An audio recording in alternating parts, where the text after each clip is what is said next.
Алдыңарга чоң состав менен келип отурабыз. Совет директорлугунун 3 мүчөсү келип атат, төрагасы баш болуп. Ар бир биздин управлениянын жетекчилери келип турат бул жакта. Биздин специалисттерибиз дагы жеринен ошол барып заводдун курулушу менен дагы таанышып келишти.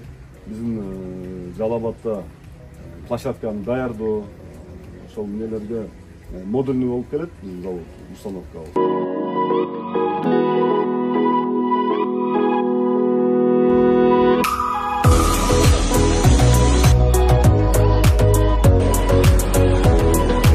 Шарттар мына азадан түзүлүп келатат.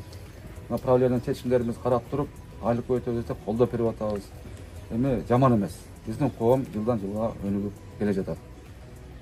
Эмне үчүн өнүгүп атат? Себеби мына сиздер иштеп атасыздар, биз иштеп атабыз, ынтымак болуп. Ушунун үстүндө, ушунун аркасы менен коомубуз өнүгүп, айлык маялар көтөрүлүп атат. Социалдык проекттер бүтүп атат дегендей. Елдерден атынан сіздерге барлықта чын ыраазычылык билдирейт деп келдим. Ошондо иштериңиздерге ийгилик, дайым денсаулыкта болуңуздар. Али өкмөттөн ардак грамота барды, ошону берип коюп уруксат этиңиздер.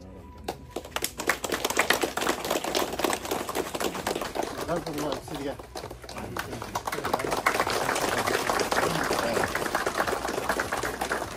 Бардыгы жалпы, бардыгыбыздын менебиз да. Жетишкендигибиз. Рахмат. Ажыкул Зайбек Жумашевич, сизге. Чегерада биздин солдат балдарыбызга, иштеп аткан балдарыбызга 250 миң сом акча бөлүп атабыз. Эртеге азеке барып бизге счетторун алып берсе, мындайча айтканда биздин Кыргыз-Ичигаздын ушул балдарыбызга кичине көңүл буруй да мындайча.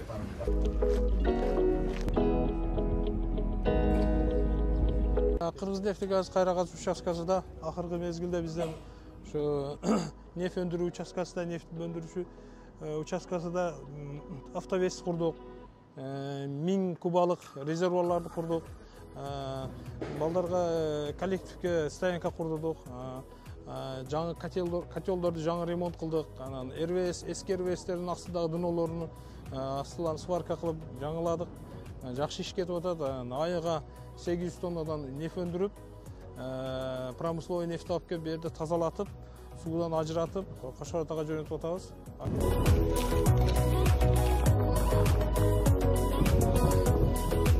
Биз мына ошо Баткен областында Кайрагач участкасында иштеп жүрөбүз. Көп жылдан бери, 25 жыл болуп калды иштегениме. Мына азыр өзгөрүштөр көп болуп атат. Айлык маалар көбөйдү. Балдар иштеген балдарда стимул пайда болду. Чегара чечилгенде жакшы болду. Мына эл журт тынч жашап калды. Биз чегара жагынгандан көп ойлончу элек. Тополоңдун көбүн көрдүм, 3-4 көрдүм. Эл качып, канча Кудайга шүгүр ушул чегараны чечкен Камчылык Ташиевке, президентибиз Садыр Нуркожоев Жапаровго миң рахмат.